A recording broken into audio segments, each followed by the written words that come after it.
Everyone, मैं Monika Gupta, assistant professor इतिहास विभाग। मैं आपको एमए फोर्थ सेमेस्टर का पेपर हिस्ट्री ऑफ आइडियाज़ का एक टॉपिक भक्ति आंदोलन पढ़ा रही हूँ। पहले हम ये जानेंगे कि हमारा इस टॉपिक को पढ़ने का उद्देश्य क्या है। तो जो टॉपिक है भक्ति आंदोलन, इसको हम जानेंगे। इसका उद्देश्य ये है, पहला पढ़ने का उद्देश्य, कि हमने इस आंदोलन के माध्यम से कैसे जन जागरण फैला, इसकी विचारधारा क्या थी। इन भक्ति आंदोलन के जो संत थे, उन्होंने कौन से साहित्य का अध्ययन किया और कौन सा साहित्य लिखा, इसको भी जानेंगे। इन्होंने मध्यकाल में जो आंदोलन संत थे, उन्होंने किस तरह से राष्ट्रीय तत्वों का विकास किया और उसको अपने उसको भक्ति आंदोलन में आत्मसात किया। साथ ही साथ ये जानेंगे हम कि किस तरह से मनुष्य को, मानव समाज को भक्ति के माध्यम से एकत्व ईश्वर के दर्शन करवाए। राम उपासना, कृष्ण उपासना के माध्यम से कैसे समाज को जोड़ा, और साथ ही साथ जो उनका माध्यम था संगीत, वो कैसे संतों ने किस तरह से उसको समाज में जोड़कर संगीत के माध्यम से आम समाज को जोड़ा। ऐसे कौन से विचार रखे जिससे मध्यकाल में, जो हम लोग मुस्लिम काल कहते हैं मध्यकाल को, उसमें कैसे अपनी सांस्कृतिक विरासत, भारतीय धर्म, हिंदू धर्म को बचाकर उसकी जो बुराइयां थी उसको कैसे दूर किए। इस जो टॉपिक है, इस टॉपिक को पढ़ने के इतने सारे उद्देश्य हमको हैं और इन पर कुछ चर्चा की जाएगी। तो पहली बात कि भक्ति होती क्या है, भक्ति का मतलब क्या है या अर्थ क्या है। और आपको हम बता दें कि ये जो पेपर है आपका एमए फोर्थ सेमेस्टर का ऑब्जेक्टिव है। तो बेटा, जो हम आपको टॉपिक्स पढ़ाएंगे, टॉपिक पढ़ा रहे हैं, इसमें से कुछ क्वेश्चन निश्चित तौर पे बनेंगे भी। और ध्यान देने बात ये है कि क्या बन सकता है। देखिए, थ्योरी में तो आप कुछ भी लिखें, लेकिन ऑब्जेक्टिव में फोकस ये होना चाहिए कि जो क्वेश्चन आए वो हमारा सटीक आंसर। तो पहले बात की भक्ति का मतलब क्या होता है। भक्ति जो होती है, वो भक्ति की जो भावना है, मानव में अपने उपास्य देव के प्रति एकाग्रता, तन्मयता, तल्लीनता से उत्पन्न होती है। भक्त अपने उपास्य देव के ध्यान में मग्न होकर अचेत अवस्था में पहुंच जाता है और अपने हृदय की समग्र मानव चेतना को भक्ति भाव में सरोवर कर लेता है। भक्ति भाव को हम आध्यात्मिक, धार्मिक पागलपन की भी संज्ञा दे सकते हैं। ठीक है। तो तो भक्ति इसी तरह होती है, और भक्ति का जो माध्यम है वो हम देखते हैं।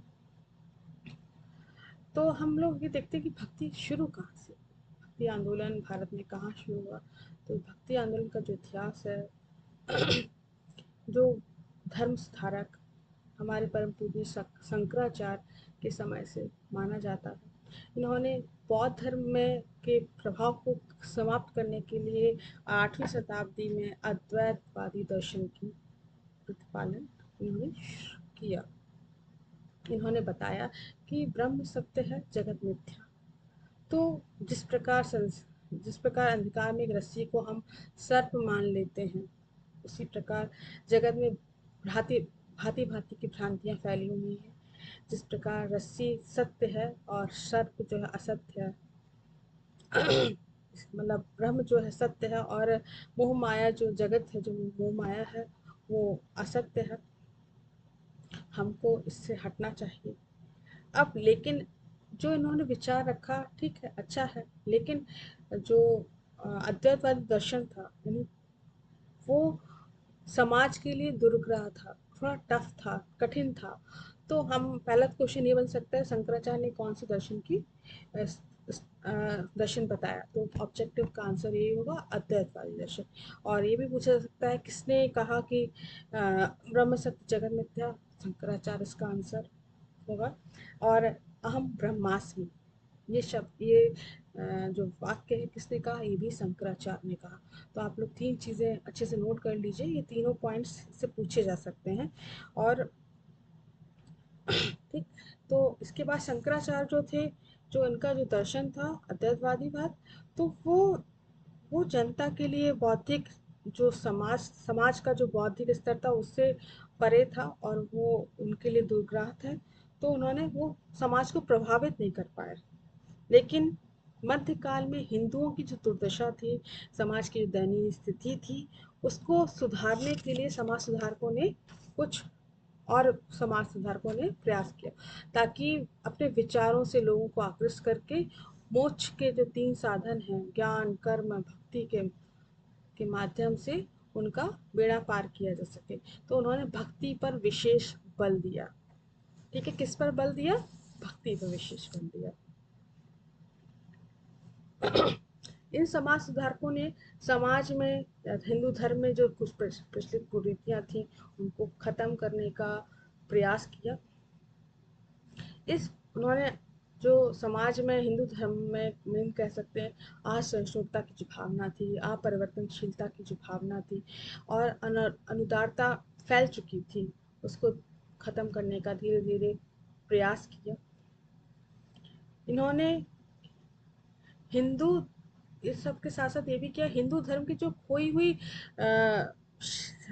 कह सकते हैं, उसकी जो व्यापकता है जो खो गई थी, उसका जो शील है वो खो गया था, उसको भी पुनर्जीवित करने का प्रयास किया। तो इसमें हम देखते हैं कि आगे इन्होंने छुआछूत समाज से, जो एक उस समय बड़ा कलंक बन चुका था, वो भी दूर करने का प्रयास किया। उन्होंने मानवता, भातृत्व की भावना का वो विकसित करने का प्रयास किया। ठीक, अब हम ये देखेंगे कि जो भक्ति आंदोलन था, संतों ने 2 रूपों से अपने उसको अपनाया। पहला था निर्गुण भक्ति और दूसरा था सगुण भक्ति। निर्गुण जो शाखा थी, निर्गुण भक्ति थी, उसमें ज्ञान और प्रेम का आश्रय लिया जाता था। ज्ञान प्रेम का आश्रय से तात्पर्य है कि इसमें ज्ञान प्रेम, निर्गुण शाखा में ज्ञान प्रेम, ज्ञानाश्रय और प्रेमाश्रय 2 शाखाएं थी। निर्गुण जो प्रेम आश्रय जो संत थे, वो प्रेम पर प्रेम पर विशेष बल देते थे, और जो आ, उनका मानना था प्रेम के द्वारा ईश्वर की अनुभूति संभव है। लेकिन जो ज्ञानाश्रय संत थे, वो ज्ञान पर बल देते थे, यानी बौद्धिकता पर बल देते थे। उनके अनुसार जो मानव है, माया मोह के बंधनों से मुक्त होकर अंतिम लक्ष्य उसका मोक्ष प्राप्ति है। तो ये दोनों जो ज्ञानाश्रय और प्रेमाश्रय जो थे, निर्गुण शाखा के जो मत थे, उन्होंने एक ईश्वरवाद का प्रचार प्रसार किया, और हिंदू और मुस्लिम समाज को निकट लाने का प्रयास किया। लेकिन दूसरी तरफ सगुण जो शाखा थी, वहाँ भक्तों ने अपने, इधर पर क्या हुआ कि इधर पर भक्तों ने अपने इष्ट देवों को पर की भक्ति के द्वारा, अपने इष्ट देव को भक्ति के द्वारा विशेष रूप से प्रसन्न करने का प्रयास किया। कुछ भक्तों ने राम को, कुछ भक्तों ने कृष्ण को अपने इष्ट देव के रूप में स्वीकार कर और भक्ति में लीन हुए। सगुण शाखा में भी राम भक्ति और कृष्ण भक्ति, 2 शाखा, 2 धारा प्रभावित हमको मिलती है। ठीक, दक्षिण भारत में सर्वप्रथम रामानुजाचार्य ने भक्ति आंदोलन का प्रचार किया। उन्होंने बड़ी तीव्र गति से आंदोलन दक्षिण भारत से उत्तर भारत की ओर, पूर्व तथा अन्य देशों, सभी भागों में फैलाया। भक्ति आंदोलन के संत देश के विभिन्न भागों में, विभिन्न जातियों में उत्पन्न हुए। इनमें सभी समाज के सभी स्तरों के जो समाज के सभी स्तरों के जो धार्मिक नेता थे, सभी स्तर से थे, जिसमें चैतन्य, कबीर, नानक, धना, दादू आदि संत थे, जो ब्राह्मण, क्षत्रिय, वैश्य, शूद्र सभी जातियों से हमको मिलते।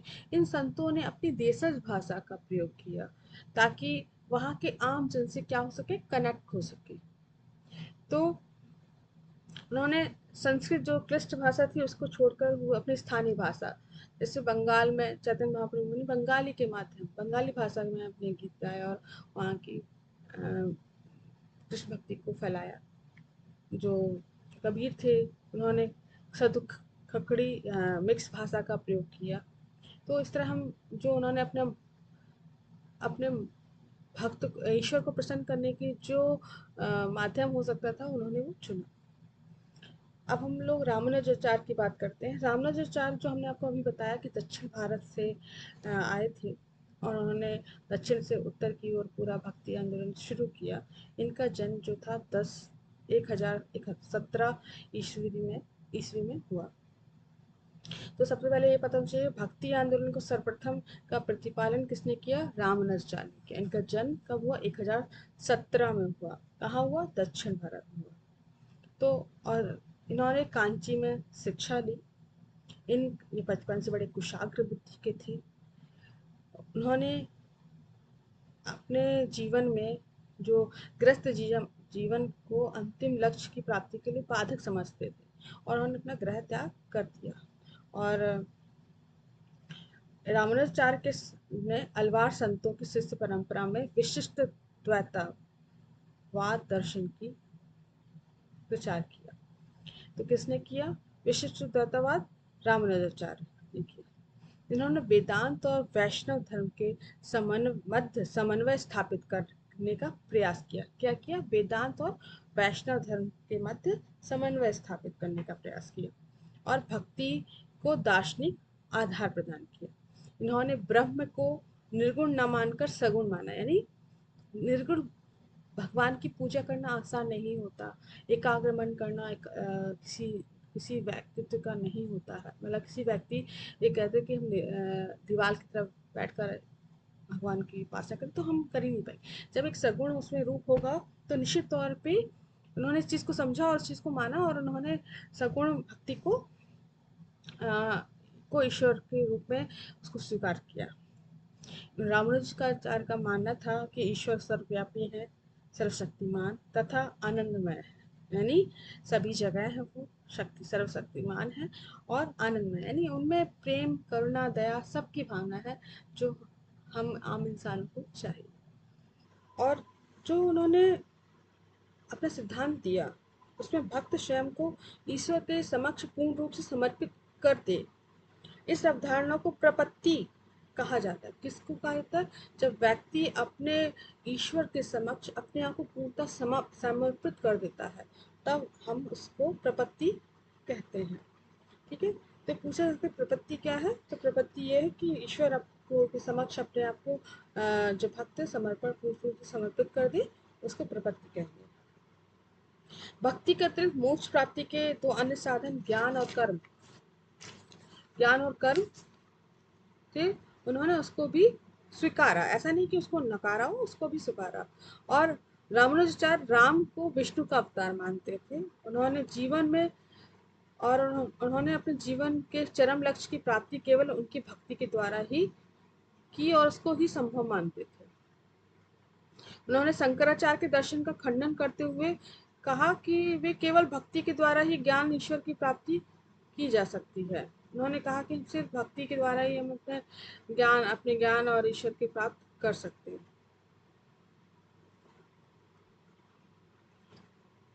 उनके संप्रदाय को श्री संप्रदाय भी कहा जाता है। किसको कहा जाता है, रामानुजाचार्य के विशिष्टद्वैतवाद को भी श्री संप्रदाय कहा जाता है। तो पूछा जा सकता है, रामानुज ने के अनुसार ब्रह्म अपने भक्तों का पर अनुग्रह हेतु स्वयं 5 रूपों में प्रकट होते हैं। पहले परा रूप, इसमें ज्ञान, शक्ति, ऐश्वर्य, बल, वीर्य एवं तेज सहित 6 गुण सदैव ईश्वर में विद्वान रहते हैं। इस अवस्था में वह वैकुंठ में निवास करते हैं। वह देवगण एवं मोक्ष प्राप्त आत्माएं वहां उनकी सेवाएं करती हैं। द्वितीय जो है विभु रूप है, तो संसार की लीला के लिए तथा संकर्षण, प्रद्युम्न एवं अनिरुद्ध उनके 3 रूप। ईश्वर का यह रूप सृष्टि, पालन एवं संहार के लिए है। तीसरा जो है रूप है विभव रूप है, वह अवतार रूप है जिसमें साधुओं की रक्षा, दुष्टों के दमन तथा भक्तों का पर अनुग्रह करने के लिए ईश्वर पर पृथ्वी का पर आगमन करते हैं। चतुर्थ रूप जो है अंतर्यामी रूप में ईश्वर का सभी जीवों में निवास होता है तथा इसी रूप में वह मानव हृदय में रहता है। इस अवस्था में वह मानव अंतःकरण में रहकर उसका निर्देशन करता है। पांचवा रूप जो है अर्चावतार रूप है, इसमें ईश्वर मूर्ति में निवास करता है तथा इस रूप में भक्त उसकी उपासना करता है। इन 5 रूपों की चर्चा उन्होंने अपने विशिष्टाद्वैतवाद में की है। तो पहला परा रूप है, दूसरा व्यू रूप है, तीसरा विभव रूप है, चौथा अंतर्यामी रूप है और पांचवा अर्चवा अर्चवा अवतार। रामानुजाचार्य ने उच्च जातियों के प्राचीन विशेषाधिकारों को स्वीकार कर निम्न तथा अन्य जातियों के लिए समाज में कुछ सुविधाएं भी प्रदान की। ऐसा नहीं कि समाज के अन्य वर्गों को उन्होंने पीछे करा हो, तो सबको उन्होंने आत्मसात किया है। उन्होंने शूद्रों के लिए जो मंदिर है वो वर्ष में एक दिन निश्चित किया था जिस दिन वे कुछ मंदिरों में जा सकेंगे। इस प्रकार रामानुज ने अपनी रूढ़िवादिता के बावजूद भी बाद में भविष्य में आने वाले समाज सुधारकों के लिए मार्ग प्रशस्त किया है। नेक्स्ट हम समाज सुधारक निम्बिकाचार्य, उनके बारे में जानेंगे। उनका जन्म जो है 12वीं शताब्दी में तमिलनाडु के बेलारी जिले में हुआ था। निम्बिकाचार्य को सुदर्शन चक्र का अवतार माना जाता है। एक नोट कर लीजिए, किसका अवतार माना जाता है? सुदर्शन चक्र का अवतार माना जाता है। वह ये रामानुजाचार्य के समकालीन थे। ठीक है, ये नोट कर लीजिए, ये किसके समकालीन थे? रामानुजाचार्य के। ये पूछा जा सकता है किसके समकालीन थे निम्बिकाचार्य। ये इन्होंने भी रामानुजाचार्य की भांति शंकराचार्य के अद्वैतवादी दर्शन का खंडन किया है। इन्होंने द्वैतवाद तथा अद्वैतवाद दोनों सिद्धांतों को अपने मत में स्थान दिया, जिस कारण इनका जो मत था वो द्वैतवादी दर्शन व्याख्या करता है। कौन सा उनका निम्बिकाचार्य का है? द्वैतवाद वह निम्बिकाचार्य का। निम्बिकाचार्य ने रामानुज की तरह 3 तत्व बताए हैं, चित्त, अचित्त, ईश्वर। कौन से बताए? चित्त, अचित्त, ईश्वर। तो ये आप ध्यान रखिए, कितने तत्व बताए हैं? 3 तत्व बताए हैं। उनके अनुसार जीव तथा ब्रह्म अभेद अवस्था में चैतन्य स्वरूप रहते हैं। थोड़ा सा टफ है यहाँ पर, क्योंकि दर्शन है, थोड़ा समझने की कोशिश करेंगे। जीव तथा ब्रह्म अभेद अवस्था में चैतन्य स्वरूप रहते हैं। ब्रह्म और जीव के इस संबंध को स्वर्ण तथा उससे बने कुंडल के उदाहरण से व्यक्त किया जा सकता है। उनके मतानुसार ब्रह्म सर्वशक्तिमान है तथा उसका सगुण भाव ही प्रमुख है। जीव एवं जगत ईश्वर पर आश्रित होने के कारण अभिन्न है, किंतु स्वरूप की दृष्टि से भिन्न है।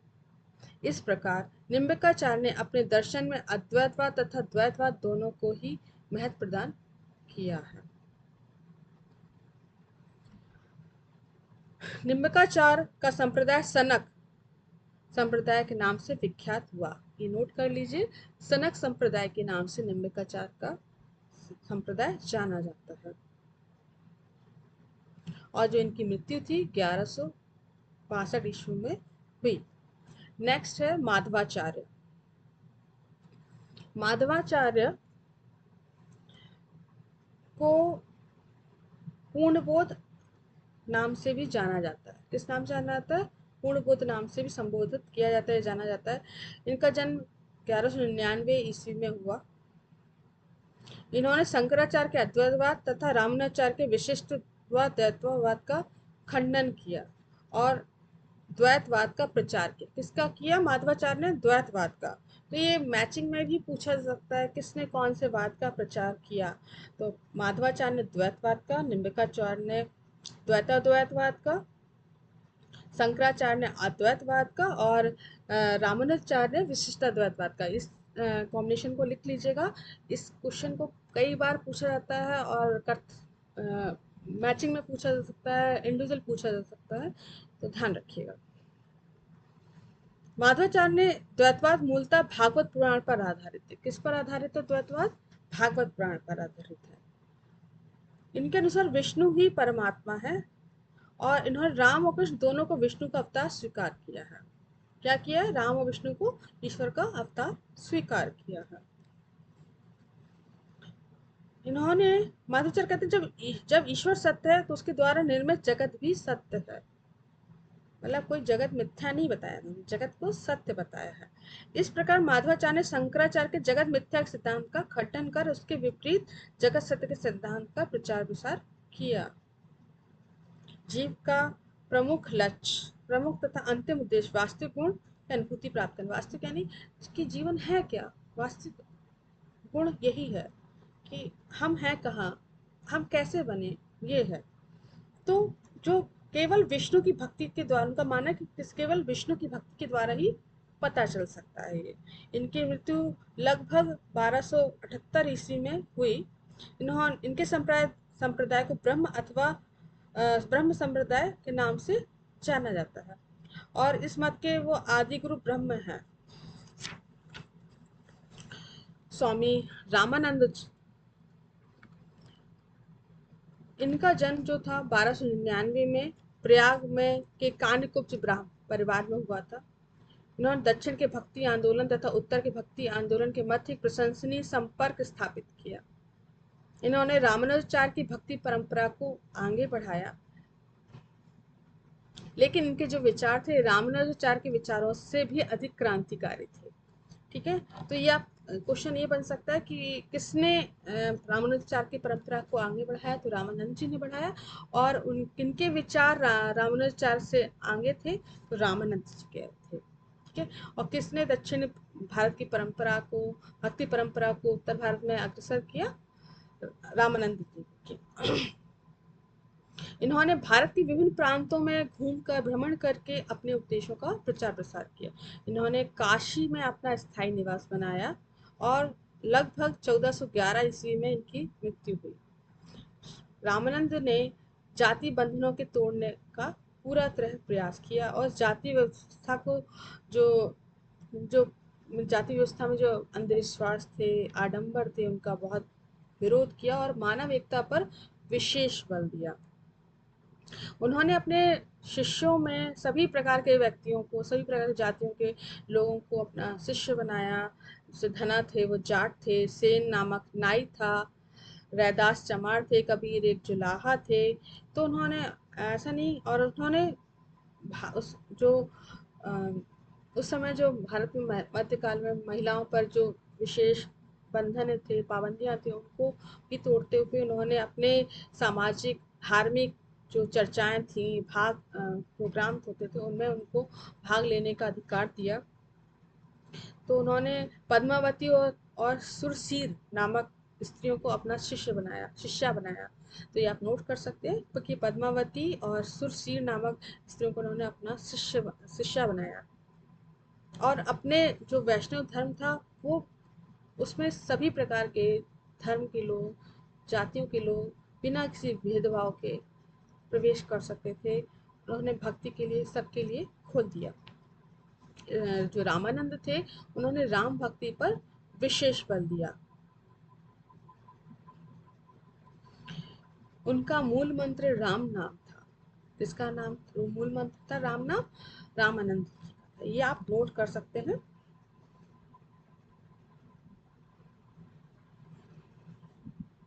इन्होंने हिंदी भाषा के माध्यम से अपने विचारों को जनता तक पहुंचाया।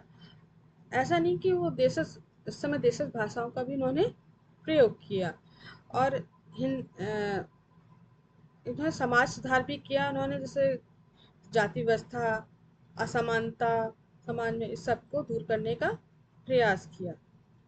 अब हम लोग कबीरदास की बात करते हैं। कबीरदास जिनके बारे में बहुत सारे दोहे हम लोग सुनते हैं। इन्होंने समाज के लिए, जाति बंधन के लिए और हिंदू मुस्लिम एकता के लिए काफ़ी प्रयास किए। जो सबको आपको पता होगा, जो कबीरदास जो हैं वो एक विधवा ब्राह्मणी स्त्री के गर्भ से जन्मे थे, और उनकी माता ने उनको लोकलाज के भय से उनको छोड़ दिया था, और उनको वो लहरतारा तालाब के किनारे एक दुलाहे दंपति को मिले, उन्होंने उनको पाला पोसा और उनका नाम कबीर रखा। ठीक है। तो कबीरदास जो थे,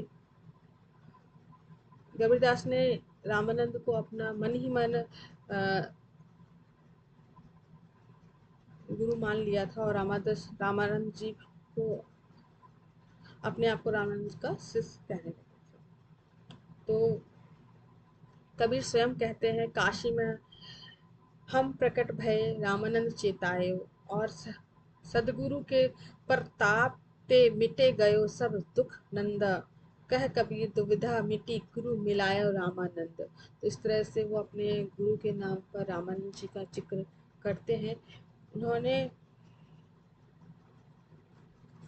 कई दोहों के माध्यम से समाज के जो हिंदू वर्ग था, मुस्लिम वर्ग था, जो सामाजिक असमानता, जाति बंधन और छुआछूत में था, उसको दूर करने का प्रयास किया। इसी क्रम में हम ये भी देखते हैं कि उन्होंने प्रेम भक्ति पर विशेष बल दिया, और ईश्वर की अन्यन भक्ति पर, अन्य भक्त थे ईश्वर के, और उन्होंने एकेश्वरवाद पर जोर दिया। अब हम लोग नानक की बात करते हैं। जो नानक साहब थे वो गुजरांवाला में, उनका तलवंडी नामक स्थान पर उनका जन्म हुआ 1469 में। उनके पिता मेहता कालूचंद खत्री थे। नानक ने 7 वर्ष की आयु में हिंदी तथा संस्कृत के अध्ययन हेतु पाठशाला भेजा गया इनको, और इन्होंने फारसी का अध्ययन भी किया। मुल्ला कुतुबुद्दीन के पास उनको भेजा गया। तो ये बचपन से ही साधु प्रवृत्ति के थे, और उनको इनके पिता इनको जिस इनका स्वभाव था, इससे वो अलग को रखना चाहते थे, लेकिन वो बड़े ही साधु प्रवृत्ति के थे, इसलिए वो उस ओर ही चल पड़े। इन्होंने कुछ समय दौलत खान लोधी के साथ के यहाँ नौकरी भी की। तो आप नोट कर सकते हैं किसने नौकरी की, तो दौलत खान लोधी के यहाँ नानक ने नौकरी की, और इनकी जो वाइफ थी सुलाखिन नामक इनकी कन्या से शादी की गई। तो सुलाखिन नाम देख लीजिए, लिख लीजिएगा। इनके 2 पुत्र हुए, श्रीचंद तथा लक्ष्मीदास, इनके 2 पुत्र थे। और भविष्य में श्रीचंद ने भविष्य में उदासी संप्रदाय का प्रचार किया। तो ये आप नोट कर लीजिए। और 30 वर्ष की आयु में राज की सेवा तथा घर बार को त्याग कर उन्होंने संन्यास ले लिया। जो नानक थे वो उच्च कोटि के ईश्वर भक्त थे। भारत तथा अनेक बाहरी देशों में भ्रमण कर उन्होंने अपने अमूल्य उपदेशों का प्रचार प्रसार किया। इन्होंने तत्कालीन सूफी संत बाबा फकरुद्दीन गज शंकर का नाम विशेष रूप से उल्लेख किया है अपने पुस्तक में, और उनके साथ उनकी वार्ता भी हुई। ठीक है। इनकी मृत्यु 1539 में करतारपुर में हुई। और जो नानक थे एकेश्वरवादी थे, इन्होंने मूर्ति पूजा तथा बाह्य आडंबरों का खंडन किया, और इन्होंने संसार में ईश्वर एक है, दूसरा कोई नहीं, नानक ईश्वर का दूत, सत्य कहता है, ये बात उन्होंने कही। नानक को पाप से घृणा थी, पापियों से नहीं। इन्होंने पापियों को भी ईश्वर भक्ति के मार्ग पर चलने का उपदेश दिया। नानक के समक्ष ऊंच नीच का कोई भेदभाव नहीं था। उनका कहना था, मेरा 4 जातियों में से किसी एक से भी संबंध नहीं है। मैं उन लोगों के साथ हूँ जो निम्नतम जाति से उत्पन्न हुए हैं। तो आप इस तरह हम देखते हैं कि किस तरह से तमाम विचारकों ने, तमाम संतों ने अपने विचार रखे, और भक्ति आंदोलन को आगे बढ़ाने का प्रयास किया, समाज को सुधारने का प्रयास किया, और अपने इन किस तरह से उन्होंने जन जागृति जगाई, इसको हम देखते हैं। इसी क्रम में वल्लभाचार्य का नाम आता है, जो जो उन्होंने 1479 में इनका जन्म हुआ। इन्होंने इनको विष्णु स्वामी के रुद्र संप्रदाय का अत्यधिक इनके ऊपर विष्णु स्वामी के रुद्र संप्रदाय का अत्यधिक प्रभाव पड़ा था इन पर। इन्होंने विजयनगर राज्य में शंकराचार्य के अद्वैतवादी सिद्धांतों, वेदांत तथा मायावाद का खंडन करके ईश्वर की भक्ति पर विशेष बल दिया। तो आप ये नोट कर सकते हैं कि इनके इनके व्यक्तित्व पर रुद्र संप्रदाय का अत्यधिक प्रभाव था। इन्होंने भी विजयनगर राज्य सभा में शंकराचार्य के अद्वैतवाद सिद्धांतों, वेदांतों तथा मायावाद के संप्रदाय खंडन मायावाद का श्रीमद खंडन किया था। उन्होंने ईश्वर की भक्ति पर विशेष बल दिया था। इन्होंने उनको जगत गुरु महाप्रभु श्रीमदाचार्य की उपाधि इनको विभूषित किया गया था। कौन सी उपाधि मिली थी? जगत गुरु महाप्रभु श्रीमदाचार्य की उपाधि इनको मिली थी। वल्लभाचार्य ने प्रेम साधना के में लोक मर्यादा एवं वेद मर्यादा दोनों का ही त्याग विधेयक बताया। इनके अनुसार इस प्रेम लक्षण भक्ति की और जीव की प्रवृत्ति तभी होती है जब भगवान का अनुग्रह होता है, जिसमें पोषण अथवा पुष्टि कहते हैं, जिसे पोषण अथवा पुष्टि कहते हैं। अतः वल्लभाचार्य ने अपने दर्शन का नाम पुष्टि मार्ग दर्शन रखा। तो ये पूछा जा सकता है कि वल्लभाचार्य ने कौन से दर्शन दिया? तो पुष्टि मार्ग दर्शन दिया। इसमें भक्ति, प्रेम, वात्सल रसों का उपयोग था। इसमें भगवान श्री कृष्ण के यश लीला गान को अपनी पुष्टि मार्ग का प्रमुख उद्देश्य स्वीकार किया।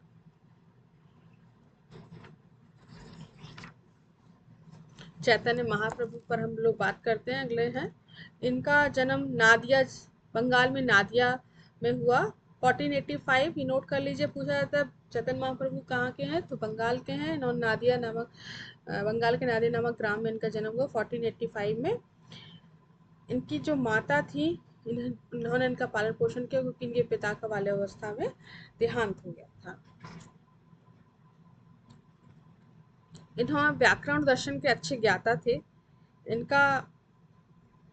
इन्होंने भी अपने इनका गृहस्थ जीवन में मन नहीं लगा और उन्होंने अल्पायु में इन्होंने घर त्याग कर दिया और देश भ्रमण के लिए निकल गए। चैतन्य जो महाप्रभु थे, भगवान कृष्ण की भक्ति पर विशेष बल दिया उन्होंने। उन्हें कृष्ण की भक्ति द्वारा मनुष्य परम आनंद की प्राप्ति में सफल हो सकता है, उनका ऐसा मानना था। चैतन्य ने कबीर तथा नानक की भांति ही गुरु की सेवा पर विशेष बल दिया। उनके अनुसार मनुष्य का कर्तव्य कि वह भगवान कृष्ण की भक्ति तथा गुरु की सेवा में तन मन धन से लीन रहे। इसी के द्वारा ही मनुष्य श्री कृष्ण के चरणों में शरण प्राप्त कर सकता है, अन्यथा नहीं। चैतन्य का विश्वास था कि मनुष्य प्रेम, भक्ति, नृत्य तथा संगीत के द्वारा ईश्वर में लीन हो सकता है। इस प्रकार नृत्य एवं संगीत उनके भक्ति का विशेषण बन गया। उन्होंने भी जाति प्रथा, जाति भेदभाव का विरोध किया। तो इस तरह हम देखते हैं कि बहुत सारे जो समाज सुधारक थे, नामदेव, तुकाराम, दादू दयाल, रैदास, इन्होंने सूरदास, मीराबाई, इन्होंने किस तरह से भक्ति आंदोलन में अपने विचार रखे और समाज को सुधारने का प्रयास किया, एक नई दिशा दी और समाज को एक नई शक्ति, चिंतन, विश्वास दिया कि उनके समाज में सुधार हो सकता है, बस अपने में सुधार की जरूरत है। और मिल बांट कर मानवता, अहिंसा की जो विचारधारा है उसको उन्होंने बढ़ाया। Thank you.